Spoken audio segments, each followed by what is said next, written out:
गर्मी में खुली छत पर खाने, सोने और टीवी देखने वाला ससुराल। गर्मी का मौसम अपने चरम पर है। चिंकी अपने पूरे परिवार के साथ छत पर बैठी ठंडी हवा के मजे ले रही है। अचानक उसकी नजर सामने चमकते हुए आधे चांद पर जाती है, जिसे देखकर चिंकी अपनी दादी से कहती है, दादी जी देखो चांद कितना चमक रहा है। आज ऐसा लग रहा है जैसे वो हमारे साथ ही छत पर बैठकर डिनर करना चाहता। अगर ये छत नहीं होती तो हम इस गर्मी में कहाँ जाते। सही कह रही है मेरी लाडो, नीचे कमरों में तो दीवारों से भी आग निकल रही है। भला हो तेरे दादाजी का, जिन्होंने घर बनाते वक्त सबसे ज्यादा ध्यान इसी छत पर दिया था। हाँ बेटा, घर के अंदर तो सुकून नाम की चीज नहीं है। इसीलिए तो हम रोज इसी छत पर बैठते हैं, यहीं खाते हैं और ठंडी हवा में यहीं सो जाते हैं। खुली छत की बात ही कुछ और है। हाँ जी, वो सब तो ठीक है, लेकिन आप जरा ये टीवी तो चालू करो। ये टीवी को पता नहीं क्या हो गया है, झील मिला रही है। जब तक मैं छत पर बैठकर खाना खाते हुए टीवी ना देखूं, मुझे चैन नहीं आता। पापा, शायद केबल का तार ढीला हो गया होगा। शिव एंटीना के पास जाता है और तारों को ठीक करने लगता है। अचानक टीवी की स्क्रीन साफ हो जाती है और न्यूज चैनल पर गर्मी की खबरें आने लगती हैं। पूरा परिवार टीवी के सामने सिमटकर बैठ जाता है। तभी न्यूज एंकर न्यूज पढ़ते हुए, देश भर में पड़ रही भीषण गर्मी ने आम लोगों के साथ साथ फैक्ट्री के मजदूरों की मुश्किलें भी बढ़ा दी हैं। चिलचिलाती धूप में काम करने से मजदूरों की हालत खराब होती जा रही है। कई इलाकों में तापमान लगातार बढ़ने से मजदूरों को स्वास्थ्य संबंधी समस्याओं का सामना करना पड़ रहा है। देखो पापा, टीवी पर भी वही दिखा रहे हैं कि इस बार रिकॉर्ड तोड़ गर्मी पड़ रही है। मजदूरों की हालत तो बहुत खराब है। फैक्ट्री में काम करते करते मेरी भी हालत खराब हो जाती है, बहुत परेशानी होती है। हाँ बेटा, अब तेरी ही मेहनत और कमाई से तो ये घर चलता है। तुझे हमारी वजह से बहुत परेशान होना पड़ता होगा ना। भैया, आप चिंता मत कीजिए, मैं पूरी जी जान से तैयारी कर रहा हूँ। बस कुछ ही दिनों की बात है, मेरी गवर्नमेंट जॉब लग जाएगी और फिर आप भी फैक्ट्री का वो भारी काम छोड़ देना और कोई दूसरा काम कर लेना या बिजनेस कर लेना। सच में अमर, अगर तेरी नौकरी लग गई तो मेरा आधा बोझ तो वैसे ही हल्का हो जाएगा। अरे बहू, अभी तक खाना लेकर ऊपर क्यों नहीं आई? हम कब से यहाँ भूखे बैठे उसका इंतजार कर रहे हैं। शिवांगी, जरा नीचे जाकर देख तो सही कि आराधना क्या कर रही है। मैं देख के आती हूँ उसे, पता नहीं किचन में क्या क्या नया आविष्कार कर रही है।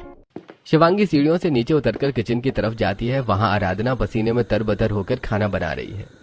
अरे बहू, तू अभी तक खाना छत पर लेकर नहीं आई। हम सब वहाँ तेरा कब से इंतजार कर रहे हैं। तुझे पता है ना कि तेरे ससुर जी को समय पर खाने की आदत है। हाँ माँ जी, बस हो ही गया। आप ऊपर जाइए, मैं बस 5 मिनट में पहुँचती हूँ। ठीक है, जल्दी कर। और सुन, ऊपर आएगी तो तुझे भी खुली हवा में थोड़ा आराम मिलेगा, नीचे तो दम घुट रहा है। शिवांगी वापस छत पर चली जाती है। आराधना किचन में रोटियां बेलते हुए बड़बड़ाने लगती है। मुझे काहे का आराम मिलेगा? मेरे लिए तो ये सजा है। हर दिन रात का खाना छत पर पहुंचाना, फिर बर्तन नीचे लाना, फिर पानी के लिए भागना। मेरी तो आधी जिंदगी इन सीढ़ियों पर ही बीत जाएगी। आराधना रोटियां बनाकर खाने की थाली सजाती है और उसे लेकर सीढ़ियां चढ़ने लगती है। ऊपर पहुंचकर वो लोगों को खाना परोसते हुए, लीजिए माँ जी, खाना तैयार है। आज थोड़ी देरी हो गई, उसके लिए माफी चाहती हूँ। अरे कोई बात नहीं बहू, मेहनत का फल मीठा होता है। आज खाने की खुशबू तो बड़ी जबरदस्त आ रही है। क्या क्या बनाया है आज खास? आज मैंने दाल मखनी, चावल और गर्मा गर्म रोटियां बनाई हैं। चिंकी बेटा, अपनी प्लेट इधर लाओ, मैं तुम्हें परोस देती हूँ। अरे वाह, दाल मखनी। लेकिन बहू, रायता बनाया कि नहीं बनाया? गर्मी के मौसम में बिना रायते के खाना गले से नीचे नहीं उतरता। अरे रायता तो बना दिया है ससुर जी, लेकिन मैं उसे नीचे फ्रिज में ही भूल आई। जल्दी जल्दी में दिमाग से निकल गया। अब क्या मुंह देख रही है, जा लेकर आ। बिना रायते के दाल चावल का क्या स्वाद आएगा? जी माँ जी, आप लोग खाना शुरू करिए, मैं अभी रायता लेकर आती हूँ, बस 1 मिनट लगेगा। आराधना फिर से नीचे उतरकर रसोई में जाती है और बड़बड़ाती हुई फ्रिज से रायता निकालती है। वो वापस ऊपर चढ़ने लगती है कि तभी शिव आवाज देकर कहता है, अरे बहू, जरा हरी मिर्च भी लेती आना। अरे थोड़ा तीखा स्वाद आएगा तो खाना और भी अच्छा लगेगा। जी ससुर जी, ला रही हूँ। बस फरमाइशी करते रहते हैं ये लोग, ये कर लो वो कर लो। इनको क्या पता कि मेरे पैर रात को कितने दुखते हैं। ऊपर नीचे करते करते दम निकल जाता है मेरा। आराधना मिर्ची और रायता लेकर ऊपर पहुंचती है और सबको देती है। सब लोग मजे से खाना खाने लगते हैं। बहू, ठंडा पानी खत्म हो गया, जरा 1 बोतल नीचे से और ला देगी? जी माँ जी, अभी लाती हूँ। हे गौर चक्कर, हे भगवान, ये रात कब खत्म होगी? सभी लोग खाना खा लेते हैं। उसके बाद आराधना सभी का बिस्तर छत पर लगा देती है और सभी लोग चैन से सो जाते हैं। ये सब पास की छत पर 2 औरतें सीमा और रीमा खड़ी होकर सब देख रही थी और आपस में कानाफूसी कर रही हैं। देखो तो रीमा, ये लोग हमेशा छत पर ही डेरा जमाए रहते। बेचारी बड़ी बहू को देखो कैसे नौकरानी की तरह ऊपर नीचे दौड़ रही है। हाँ भाई, मैंने भी कई बार गौर किया है, इस बेचारी का ससुराल तो जैसे खुली छत पर ही बसता है। पता नहीं ये लोग अपनी बहू के बारे में क्यों नहीं सोचते। ये लोग सिर्फ अपने आराम के बारे में सोचते हैं। पड़ोसियों ने कई बार कहा कि नीचे शांति से खाना खाया करो, पर इन्हें तो छत का चस्का लगा है। सही कह रही हो, इनकी बहू तो बस सीढ़ियाँ गिनते गिनते ही बूढ़ी हो जाएगी। ऐसे समय बीत रहा था और गर्मी में खुली छत पर खाने पीने और टीवी देखने वाला ससुराल पाकर उनकी बड़ी बहू लगातार परेशान हो रही थी। ऐसे ही एक दिन दोपहर का समय है, शिव घर आता है और सभी लोगों से कहता है, अरे तुम लोगों ने कुछ खबर सुनी? जल्दी आओ सब लोग, बहुत बड़ी मुसीबत आने वाली है। क्या हुआ, आप इतने घबराए हुए क्यों हैं? क्या अमर की नौकरी को लेकर कोई खबर है? नहीं, ये पूरे मोहल्ले की बात है, जरा टीवी ऑन करो। अजय टीवी ऑन करता है। टीवी पर इंदौर के उस इलाके का नक्शा दिखाया जा रहा है जिस इलाके में शिव का परिवार रहता है। न्यूज एंकर चिल्ला चिल्लाकर बता रहा है कि नगर निगम ने इस इलाके को अवैध घोषित कर दिया है। हे भगवान, ये क्या कह रहे हैं? हमारा घर अवैध है? हम तो यहाँ सालों से रह रहे, टैक्स भर रहे, अब हम कहाँ जाएंगे? ये सब राजनीति है माँ, हम कोर्ट में केस करेंगे। ऐसे कैसे कोई हमारा घर तोड़ सकता है? भैया, केस करने से कोई फायदा नहीं होगा। सरकारी कागजों में ये जमीन शायद कभी हमारे नाम थी ही नहीं। मुआवजा मिलने में सालों लग जाएंगे, तब तक हमारा क्या होगा? मुझे तो कुछ समझ नहीं आ रहा, मेरी तो दुनिया ही उजड़ जाएगी। वो छत, वो यादें, सब खत्म हो जाएगा क्या? घबराओ मत माँ, मैं कुछ न कुछ रास्ता निकालूंगा। हमें अभी से नया ठिकाना ढूंढना शुरू करना होगा। कुछ दिन बीत जाते हैं। मोहल्ले में अफरा तफरी मची है। अमर भाग दौड़ करके शहर के दूसरे कोने में एक घर किराए पर देख लेता है। पापा, मैंने एक घर देख लिया है। आज शाम को ही हमें शिफ्टिंग शुरू करनी होगी, क्योंकि कल सुबह यहाँ बुलडोजर आ सकते हैं। अरे इतनी जल्दी? हमने तो अभी सामान समेटा भी नहीं है। पर ठीक है, जान बची तो लाखों पाए। चलो सब लोग सामान पैक करो। मैं सारा किचन समेटती हूँ। चिंकी, अपनी किताबें और खिलौने एक बैग में डालो, हमें यहाँ से जल्दी निकलना होगा। पूरा परिवार भारी मन से अपना सामान ट्रक में लादता है। वो अपने उस घर को आखिरी बार देखते हैं और फिर वहां से चले जाते हैं जिसकी छत पर उन्होंने हजारों रातें बिताई थी। शहर के दूसरे कोने में एक बहुमंजिला इमारत के सामने अब ट्रक रुकता है। चारों तरफ कंक्रीट के ऊंचे ऊंचे टावर हैं। परिवार थककर चूर है और नए घर की तलाश में चौथी मंजिल पर पहुंचता है। कमरा तो साफ सुथरा है, पर यह तो डिब्बे जैसा लग रहा है। अजय, जरा वो खिड़की तो खोल बेटा, यहाँ तो सांस लेना भी दूभर हो रहा है। पापा, इस शहर में अब ऐसे ही घर मिलते हैं, कम से कम हमारे पास रहने को जगह तो है। चलिए सामान अंदर रखवाते हैं। भाई, घर तो देख लिया, लेकिन यहाँ छत की कोई व्यवस्था नहीं है क्या? हम लोग रात को कहाँ बैठेंगे, कहाँ खाएंगे? मुझे तो यहाँ घुटन महसूस हो रही है। माँ, यह फ्लैट सिस्टम है, यहाँ छत सबकी साझी में होती है। हम वहाँ अपना निजी कब्जा नहीं कर सकते। अब हमें इन्हीं चार दीवारों में रहने की आदत डालनी होगी। चिंकी, अपनी गुड़िया उठाकर कोने में रखो बेटा, यहाँ पैर रखने की जगह नहीं है और तुम लोग छत की बातें कर रहे हो। पहले सामान तो ठिकाने लग जाने दो। सभी लोग नए घर में सारा सामान शिफ्ट कर लेते हैं। अगली रात आराधना किचन में खाना बनाते हुए मन ही मन में, चलो अच्छा ही हुआ कि इस घर में छत नहीं है। कम से कम मुझे इतनी मेहनत करके खाना ऊपर तो नहीं ले जाना पड़ेगा। आराधना खाना तैयार करती और अपनी सास के पास आकर, माँ जी, अब खाना तैयार हो चुका है। आज तो छत पर खाना लग नहीं सकता है, तो डाइनिंग टेबल पर खाना लगा दूं। हाँ बहू, तुम डाइनिंग टेबल पर ही खाना लगा लो। थोड़ी देर बाद आराधना डाइनिंग टेबल पर खाना लगा देती है और सभी उदास मन से डाइनिंग टेबल पर बैठकर खाना खाते हैं।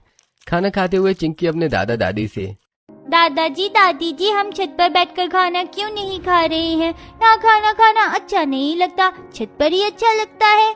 बेटा, पुराने घर में छत हमारी थी, इसलिए हम वहाँ बैठकर खाना खाते थे। ये छत हमारी नहीं है, इसलिए अब हमें नीचे ही खाना खाने की आदत डालनी पड़ेगी। बहू, आज खाने में वो स्वाद नहीं आ रहा। शायद इस बंद कमरे की घुटन मसालों के स्वाद को भी मार देती है। वो छत वाली ताजी हवा बहुत याद आती है। सही कह रही है, रात को नींद भी ठीक से नहीं आएगी। एसी के हवा में वो सुकून कहाँ है जो ठंडी कुदरती हवा में है। सभी लोग चुपचाप खाना खाने लगते हैं। ऐसे दिन बीतने लगते हैं। परिवार इस नए माहौल में ढलने की कोशिश कर रहा है, लेकिन घर में एक अजीब सी खामोशी और उदासी छाई रहती है। एक दिन सभी लोग हॉल में बैठे उदास मन से टीवी देख रहे थे, तभी अमर वहां आता है और, माँ, पापा, आप लोगों की उदासी दूर करने का वक्त आ गया है। ये देखिए, खुशखबरी, मेरी मेहनत रंग लाई। मेरा सरकारी नौकरी का ज्वाइनिंग लेटर आ गया है। अरे वाह छोटे, तूने तो कमाल कर दिया। मेरा सीना गर्व से चौड़ा हो गया है। अब मेरी फैक्ट्री की मेहनत सफल हो गई। अब हम जल्द ही अपना खुद का स्वतंत्र घर ले पाएंगे। अरे वाह, ये तो बहुत बड़ी खुशी की बात है। अब तो खुशियों का दोहरा मौका होना चाहिए। शिवजी, अब अमर के हाथ भी पीले कर देने चाहिए। बिल्कुल, बुआ जी ने जो रिश्ता बताया था वो लड़की बहुत सुशील है। उसका नाम पायल है। अमर की नौकरी लग गई है, अब देरी किस बात की। सभी लोग अगले दिन पायल को देखने के लिए जाते हैं। पायल सबको बहुत पसंद आती है और ऐसे ही पायल अमर का रिश्ता पक्का हो जाता है। घर में खुशियां लौट आती हैं और कुछ ही हफ्तों में अमर और पायल की शादी हो जाती है। पायल के आने से घर में नई रौनक आती है। शिवांगी अपनी नई बहू का गृह प्रवेश करवाती है। पायल अपने कमरे में जाकर आराम करती है। अगले दिन शाम को पायल की पहली रसोई थी।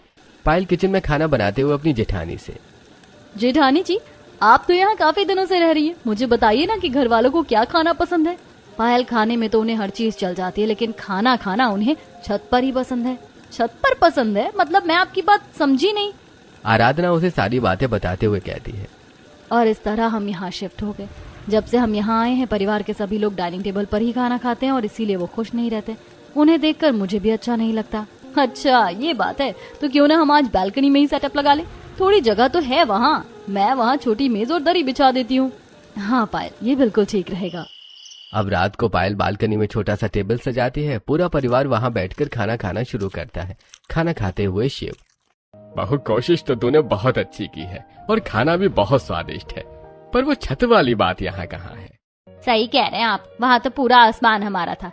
खैर बहू की पहली रसोई है, चलो प्यार से खाते। कम से कम ताजी हवा का एक झोंका तो आ रहा है। माँ जी आप फिक्र मत कीजिए, अमर कह रहे थे कि वो जल्दी कोई नया घर खरीद लेंगे। हम ज्यादा दिन इस फ्लैट में नहीं रहेंगे। हाँ माँ, बल्कि मैंने तो घर देखने शुरू भी कर दिए हैं और इस बार हम छत वाला घर ही लेंगे। ये सुनकर सभी लोग खुश हो जाते हैं और खुशी खुशी में खाना खाते हैं।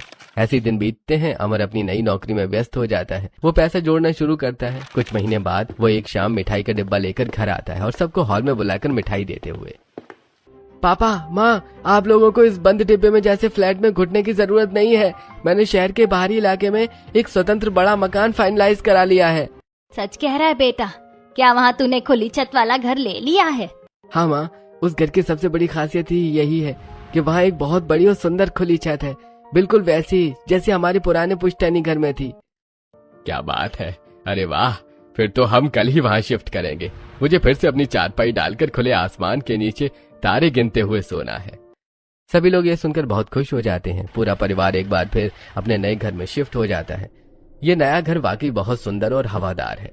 इसकी छत बहुत चौड़ी है और यहाँ से चारों तरफ हरियाली दिखाई देती है। वाह, मजा आ गया। यहाँ तो पुराने घर से भी ज्यादा शांति और ताजी हवा है। बहुओं, आज खाना बनाकर छत पर ही लगाना। रात को हम खाना यहीं खाएंगे। और अजय बेटा, चलो जल्दी से छत की दीवार पर टीवी फिट कर दो। आज फिर से टीवी देखते हुए खाना खाने का मजा आएगा। शिवांगी की बातें सुनकर आराधना मन ही मन कहती है, फिर वही कहानी शुरू हो गई। अब तो दो बहुएं हैं तो फरमाइशें भी दुगनी होंगी और मेरा काम भी बढ़ जाएगा। दीदी देखिए कितनी सुंदर छत है ना। चलिए हम दोनों नीचे रसोई में चलकर खाना तैयार कर लेते हैं और फिर सारा खाना ऊपर ले आएंगे। आज पूरे परिवार के साथ हम दोनों भी बैठकर टीवी देखते हुए खाना खाएंगे। दोनों बहुएं खाना बनाने के लिए नीचे चली जाती हैं। रात का समय है। अजय और अमर ने छत पर टीवी भी लगवा दिया है। पूरा परिवार हंसी मजाक कर रहा है और टीवी पर पुराने गाने चल रहे हैं। कितना अच्छा लग रहा है ना। टीवी देखने में भी अब असली मजा आ रहा है। यहाँ की हवा तो बहुत ठंडी और सुकून देने वाली है। हाँ जी, सही कहा आपने। दूसरी तरफ दोनों बहुएं रसोई में खाना बना रही हैं। खाना बनाते हुए आराधना मन ही मन सोचती है, छत पर खाना लगातार पहुँचा कर मेरे तो पैरों में दर्द होने लगा है। आज फिर से छत पर खाना पहुँचाना है। ऐसा करती हूँ, आज मैं कोई बहाना बना देती हूँ ताकि पायल पूरा खाना अकेले ही छत पर ले जाए। यही सोचकर आराधना पायल से, पायल, वो दरअसल मेरे सर में आज थोड़ा दर्द हो रहा था, तो पूरा खाना तुम ही छत पर पहुंचा दो। कोई बात नहीं जेठानी जी, आप छत पर जाइए, मैं खाना लेकर आती हूँ। आराधना छत पर चली जाती है और पायल बारी बारी करके सारा खाना छत पर पहुंचाती है। फिर वो सभी लोगों को खाना सर्व करते हैं। सभी लोग टीवी देखते हुए खाना खाने लगते हैं। तभी शिव पायल से, पायल, बहुत सारा टमाटर को गोल गोल कट करके उसमें नमक लगा कर ला दो। सलाद के साथ खाना और भी अच्छा लगता है। जी पिताजी। पायल नीचे जाती है और टमाटर काट कर उसमें नमक लगा कर ले आती है। थोड़ी देर बाद शिवांगी पायल से पानी लाने के लिए बोलती है। पायल फिर से नीचे जाती है और ठंडा पानी लेकर आती है। बार बार ऊपर नीचे आना जाना करके पायल थक जाती है और मन ही मन सोचती है, बाप रे, इस खुली छत पर खाना खिलाने में तो मेरी हालत खराब हो गई है। तभी बातें करते हुए शिवांगी की नजर सामने वाले घर में जाती है जहाँ बिल्कुल अंधेरा है। उसे देखकर शिवांगी शिव से, सुनिए जी, आसपास के सब घरों में कितनी रौनक है, सब जगह उजाला है, पर जरा वो सामने वाले घर की तरफ तो देखिए, वहाँ गहरा अंधेरा है। ऐसा लगता है ये घर सालों से वीरान पड़ा है। हाँ माँ, मैं भी वही देख रहा था। ये वही मकान है जिसके बारे में बाजार में लोग तरह तरह की बातें कर रहे थे। मुझे तो उसे देखकर थोड़ा डर लग रहा है। वहाँ का सन्नाटा कितना डरावना है। ऐसा लग रहा है जैसे कोई वहाँ से हमें देख रहा है। कुछ नहीं होता भाभी, शायद ये कोई पुराना घर है जहाँ अब कोई नहीं रहता। इसमें डरने वाली भला क्या बात है। सभी लोग टीवी देखते हुए अपना खाना खत्म करते हैं और फिर आराधना सभी के लिए छत पर बिस्तर लगाती है। उसे देखकर पायल, अरे ये क्या जेठानी जी, आप छत पर बिस्तर क्यों लगा रही हैं? छत पर खाना और टीवी देखना तो फिर भी ठीक है, लेकिन सोना तो हमें नीचे ही चाहिए। नहीं पायल, दरअसल हम सबको खुली छत पर टीवी देखते हुए ठंडी ठंडी हवाओं के बीच सोने में ही मजा आता है। तुम भी यहीं सोकर देखो, तुम्हें भी अच्छा लगेगा। सभी अपने अपने बिस्तर पर लेट जाते हैं। पायल नीचे जाने लगती है, तब शिवांगी पायल से, पायल बहू, छत पर कितनी ठंडी हवा चल रही, गर्मी का एहसास भी नहीं हो रहा। नीचे तो एसी में भी गर्मी लगती है। तुम आज हमारे साथ यहीं सो जाओ। शिवांगी की बात सुनकर पायल भी छत पर ही लेट जाती है। सभी लोग टीवी देखते हुए आराम करते हैं, जिन्हें देखकर आस पड़ोस की औरतें बातें करते हुए, देख रही हो माया बहन, हमारे नए पड़ोसी पता नहीं कैसे लोग हैं। इनका पूरा डेरा छत पर ही रहता है। हाँ बहन, सही कह रही हो। ये तो गर्मी में खुली छत पर खाने सोने और टीवी देखने वाला ससुराल है। इनका तो फिर भी ठीक है, बेचारी बहुएं तो परेशान हो जाती होंगी। पड़ोस ने बातें करने के बाद वापस नीचे चली जाती हैं और पूरा परिवार टीवी देखते हुए सो जाता है। अगले दिन दोपहर में आराधना और पायल पास के बाजार में सब्जियां लेने जाती है। वहाँ पड़ोस की औरतें उन्हें देखकर उनसे बातें करने लगती हैं। तुम लोग वही हो ना जो उस नए नीले मकान में आए हो? हाँ बहन, हम लोगों ने ही वो मकान लिया है और आप भी तो हमारे पड़ोसी हो ना। आप लोगों को तो मैंने आपकी छत पर देखा है। बस मुझे ये समझ नहीं आता कि सामने वाला घर हमेशा बंद क्यों रहता है, उसमें कौन रहता है? बहन, वो सामने वाले खंडहर से दूर रहना। मोहल्ले में सब जानते हैं कि वहाँ भूत प्रेत का साया है। रात को वहाँ अजीब अजीब आवाजें आती हैं। अरे ये सब वहम है। आजकल के विज्ञान के युग में भूत प्रेत कहाँ होते हैं? आप लोग हमें डरा रही हैं। वहम नहीं है बहन, जिसने अपनी आंखों से देखा है वही जानता है। उस घर का ताला सालों से नहीं खुला, फिर भी छत पर साए चलते हुए दिखते हैं। ये सारी बातें सुनकर आराधना डर जाती है। पायल और आराधना घर लौटती है। आराधना के मन में खौफ बैठ गया है, जबकि पायल इसे सिर्फ एक अंधविश्वास मानकर टालने की कोशिश करती है। शाम को दोनों बहू फिर से खाना बनाने रसोई में जाती हैं। तब आराधना पायल से, आज धूप में घूमने से मेरे सिर में बहुत तेज दर्द हो रहा है। पायल, आज तू ही सारा खाना ऊपर ले जाना। मुझसे आज ये सीढ़ियाँ नहीं चढ़ी जाएंगी। पर दीदी, मैं अकेले कैसे करूंगी? आपको तो पता है कि हमारा ससुराल गर्मी में खुली छत पर खाने सोने और टीवी देखने वाले हैं। प्लीज मेरी मदद कीजिए। देखो पायल, मैं तो इतने सालों से अपने ससुराल वालों को छत पर खाना खिलाती आई हूँ और अब मुझे बहुत थकान होती है। तुम्हारी बारी है, अब तुम्हें करना होगा। आराधना अपने कमरे में चली जाती है और बेचारी पायल अकेले ही सारे बर्तन और खाना लेकर छत पर जाती है और सभी को खाना परोस देती है। सभी लोग टीवी देखते हुए खाना खाने लगते हैं। तभी टीवी में एक सीरियल देखकर शिव, अरे भाग्यवान, ये जो तू सीरियल देख रही है, जरा समझ के बताना कि रिमोट की बटन दबाने पर सास चुप होगी या बहू?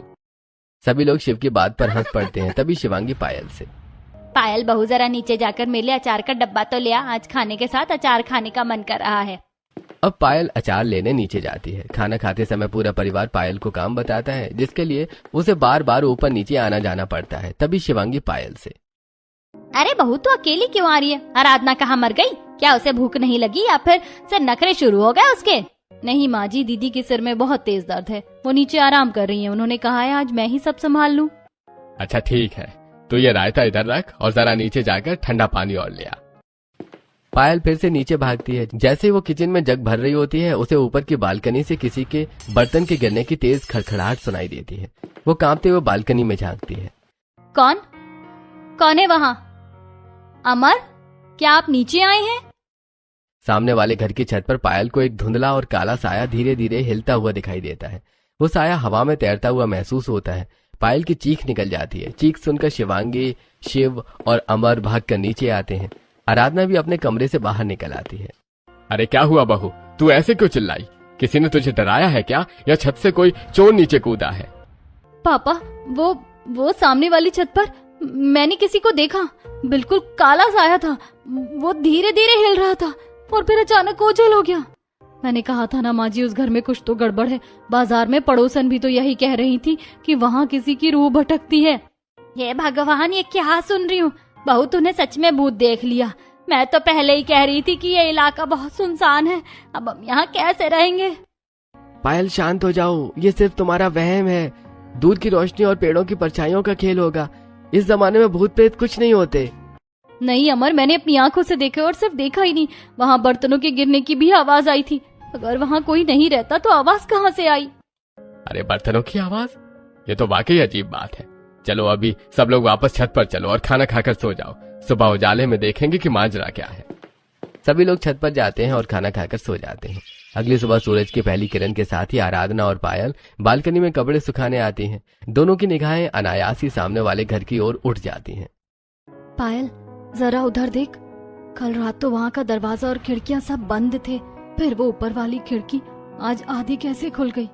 दीदी, मुझे नहीं लगता कि ये कोई भूत है। मुझे शक है कि वहाँ कोई छुपा हुआ है। हमें पुलिस को सूचना देनी चाहिए, कहीं कोई अपराधी तो नहीं। पुलिस को क्यों? माँ जी कहती हैं वो रूह है, और रूह पुलिस की गोलियों से नहीं डरती। हमें तो किसी तांत्रिक को बुलाना चाहिए। इसी बीच शिवांगी वहाँ आती है। उनके हाथ में पूजा की थाली है। बहुओं, आज पड़ोस में माता की कथा है। मोहल्ले की सब औरतें वहाँ जमा हो रही है। तुम दोनों भी जल्दी तैयार हो जाओ। सुना है वहाँ के पंडित जी बहुत ज्ञानी हैं। दोपहर के समय शिवांगी अपनी दोनों बहुओं के साथ कथा में जाती है। कथा में मोहल्ले की औरतें गोल घेरा बनाकर बैठी हैं और फिर से वही डरावनी चर्चा शुरू कर देती हैं। अरे सुना है उस बंद घर में जो साया है वो दरअसल एक पुराने कातिल की रूह है। उसने सालों पहले अपने ही मालिक को जहर दे दिया था। हाँ, मैंने भी सुना है। पुलिस आज भी उसे ढूंढ रही है, और वो जैसे हवा में गायब हो गया। शायद उसकी पापी रूह को कहीं जगह नहीं मिली। पर क्या किसी ने उसे करीब से देखा है? क्या पता वो कोई इंसान ही हो या फिर कोई चोर हो जो वहाँ छुप कर रह रहा हो। इतने सालों तक बिना बिजली और पानी के कैसे जिंदा रहेगा बहन? वो साया ही है जो रात को जागता है। तुम लोग बचकर रहना। थोड़ी देर बाद वो लोग घर वापस आ जाते हैं। अब पायल को अक्सर सामने वाली छत पर वो साया दिखाई देता है। ऐसे ही कुछ दिन बीत जाते हैं। एक दिन पायल अपने आप से, मुझे आज इस राज से पर्दा उठाना ही होगा। अगर वो इंसान है तो उसे मदद चाहिए, और अगर वो कोई चोर है तो उसे पकड़ा जाना चाहिए। रात के समय जब परिवार छत पर टीवी देख रहा होता है, पायल बहाना बनाकर नीचे आती है। वो दबे पांव सामने वाले घर की पुरानी दीवार फांदती है। खिड़की के रास्ते वो अंदर दाखिल होती है। कौन है वहाँ? सामने आओ। मैं जानती हूँ तुम यहाँ छुपे हुए हो। डरो मत, मैं तुम्हें कोई नुकसान नहीं पहुँचाऊंगी। कमरे के अंधेरे कोने में एक बहुत ही दुबला पतला आदमी, जिसके बाल और नाखून बेतहाशा बड़े हुए हैं, कांपते हुए बाहर निकलता है। अरे मुझे मारना मत, मैंने कुछ नहीं किया। मैं बस अपनी जान बचाने के लिए यहाँ छुप कर रह रहा हूँ। मुझे पुलिस के हवाले मत करना। आप तो एक बुजुर्ग इंसान है। आपकी ये हालत कैसे हुई, और आप इस खंडहर में क्यों रह रहे हैं? वो आदमी पायल की तरफ बढ़ने लगता है। पायल डर जाती है और भागते हुए तुरंत वापस अपने घर आ जाती है और छत पर आकर सभी लोगों से कहती है, माँ, बाबूजी, अजय भैया, अमर, आपको पता है सामने वाले घर में कोई आदमी रहता है। मैंने अपनी आंखों से उसे देखा है। ये तुम क्या कह रही हो पायल? तुम्हें बताया ना उस घर में कोई नहीं रहता, और तुम्हें इतनी रात अकेले को वहां जाने की क्या जरूरत थी? हाँ बहू, अमर सही कहता है। ये सब तेरे मन का वहम है। आप लोगों को मेरी बात का यकीन नहीं है ना, तो आप मेरे साथ चलिए और अपनी आंखों से देख लीजिए कि वहाँ कोई है। अगर पायल कह रही है तो हम सबको एक बार वहां जाकर देख लेना चाहिए। अगर वहां कोई है तो वो हमारे लिए भी खतरा बन सकता है। हमें भी उसके बारे में जानना जरूरी है। अब सभी लोग सामने वाले घर की तरफ निकल पड़ते हैं। दरवाजे पर पहुंचकर शिव, अरे बहू, दरवाजे पर तो ताला लगा है, हम अंदर कैसे जाएं? पिताजी, वो देखिए, मैं उस खिड़की से अंदर गई थी और हम वहीं से अंदर जा सकते हैं। सभी लोग खिड़की के रास्ते अंदर जाते हैं। अंदर जाते ही शिव कमरे की लाइट जलाता है। सामने खड़े आदमी को देखकर सभी लोग चौंक जाते हैं। हे भगवान, ससुर जी, आप तो 2 साल पहले तीर्थ यात्रा पर गए थे और फिर कभी लौटे ही नहीं। हमने तो सोचा था कि आप अब इस दुनिया में नहीं रहे। अरे बेटा, मैं यहाँ अपनी बेगुनाही छुपा कर बैठा हूँ। पिताजी, आखिर ऐसा क्या हो गया था जिसने आपको यहाँ छुपा कर रहने पर मजबूर कर दिया? बेटा, ये कुछ सालों पहले की बात है, जब अक्सर मैं इसी घर में अपने दोस्त से मिलने आया करता था। हमेशा की तरह उस दिन भी मैं अपने दोस्त सुरेश के घर आने की तैयारी कर रहा था।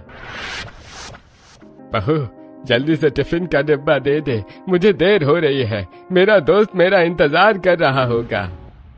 हाँ हाँ पिताजी, लीजिए, मैंने आपके दोस्त का टिफिन तैयार कर दिया है। वैसे एक बात बताइए पिताजी, आप हमेशा अपने दोस्त के लिए टिफिन क्यों लेकर जाते हैं? दरअसल बहू, मेरे दोस्त की पत्नी को पैरालिसिस है और वो बिस्तर पर ही रहती है। मेरा दोस्त उसी की सेवा में लगा रहता है, बस इसीलिए मैं अक्सर उसकी मदद किया करता हूँ और उसके लिए खाना ले जाया करता हूँ। क्या उसके बच्चे नहीं है पिताजी? अरे उसका बेटा विदेश में शिफ्ट हो गया और वो अपने पिता से कोई मतलब नहीं रखता। बेचारे दोनों अकेले हैं। अच्छा, बहुत बातें हो गई, मैं चलता हूँ, वो मेरा इंतजार कर रहा होगा। राम खाना लेकर सुरेश के पास पहुंचता है, सूरज उसे देखकर। अरे आ गया मेरे दोस्त, मैं कब से तेरा इंतजार कर रहा था। दुनिया में तुझसे ज्यादा मेरा अपना कोई नहीं है।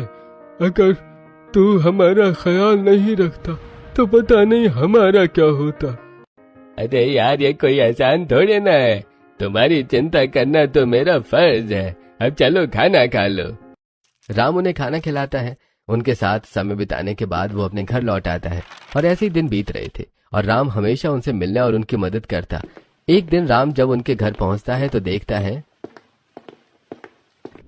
कि उनके घर के बाहर काफी भीड़ है और मोहल्ले वाले पुलिस वालों से बातें कर रहे हैं। इंस्पेक्टर साहब, एक आदमी इनसे रोज मिलने आया करता था, शायद उसी ने दौलत के लालच में इन दोनों का खून कर दिया।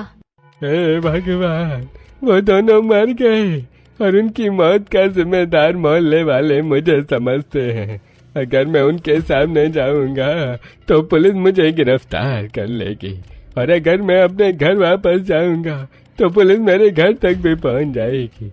मेरे साथ मेरे घर वालों को भी परेशान करेगी। अब मुझे छुप कर ही रहना होगा तब तक जब तक मैं बेकसूर साबित नहीं हो जाता। मैंने कुछ नहीं किया। सुरेश को अचानक दिल का दौरा पड़ा था और ममता सदमे में चल बसी, पर लोगों ने सोचा मैंने दौलत के लिए उन्हें मार दिया। पर दादाजी, भागने से क्या हुआ? लोग तो और भी ज्यादा शक करने लगे। आपने पुलिस को सच क्यों नहीं बताया? अरे मैं डर गया था बेटा, पुलिस मुझ पर जुल्म करती। मैं तब से इसी पुराने घर में छुप कर रह रहा हूँ। रात को बाजार में भीख मांग कर खा लेता हूँ। पर दादाजी, क्या आपके पास अपनी बेगुनाही का कोई भी कागज या सबूत है जिससे हम दुनिया को सच बता सके? राम टेबल से उठकर 2 कागज पायल को देते हुए। ये देखो, ये कागज है जो किसी ने दरवाजे के अंदर नीचे से डाल दिए थे, इसलिए मैंने इन्हें रख लिया क्योंकि मुझे पढ़ना नहीं आता। मैं नहीं जानता इसमें क्या लिखा है। पायल वो दोनों पेपर्स लेती और पढ़ने लगती है। उन्हें पढ़कर पायल की आंखों में चमक आ जाती है और वो कहती है, पापा ये देखिए, इसमें डॉक्टर के साफ दस्तखत है। मौत प्राकृतिक थी, बाबूजी बिल्कुल बेकसूर है और ये दूसरा पेपर वसीयत है जिसमें उनके दोस्त ने अपना सब कुछ उनके नाम कर दिया है। घर भी कानूनी रूप से इन्हीं का है।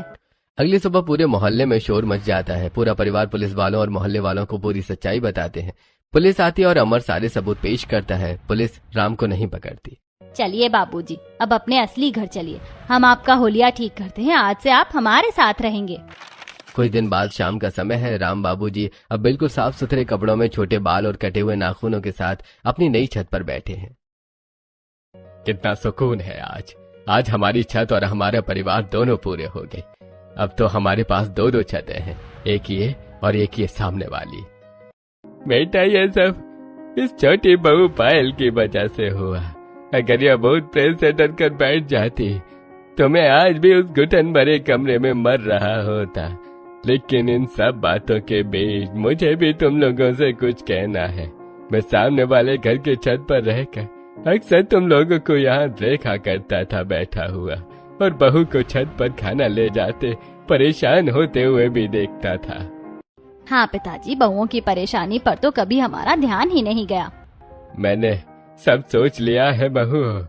हम छत पर एक छोटी सी आधुनिक रसोई बनवा लेंगे ताकि तुम लोगों को नीचे और ऊपर आने जाने में परेशानी न हो। सच दादाजी? फिर तो हम सब मिलकर यही खाना बनाएंगे और यही मजे से टीवी देखेंगे। और हाँ, अब से सब्जी काटने में शिवजी और अमर भी तुम्हारी मदद करेंगे। छत का नियम अब सबके लिए बराबर होगा। तभी अचानक बगल वाली छत से फिर एक बर्तन गिरने की तेज आवाज आती है। पूरा परिवार एक साथ चौंक कर उधर देखता है। अरे अब वहाँ कौन है? बाबूजी तो हमारे पास बैठे हैं। क्या सच में कोई और भूत आ गया? हाजी वो पड़ोसियों की बिल्ली होगी। अरे इस मोहल्ले का भूत तो तुम लोगों के साथ बैठा है, यानी कि मैं। पूरा परिवार ठाके मारकर हंसने लगता है और चांद की चांदनी पूरे परिवार को अपनी गोद में समेटे हुए है।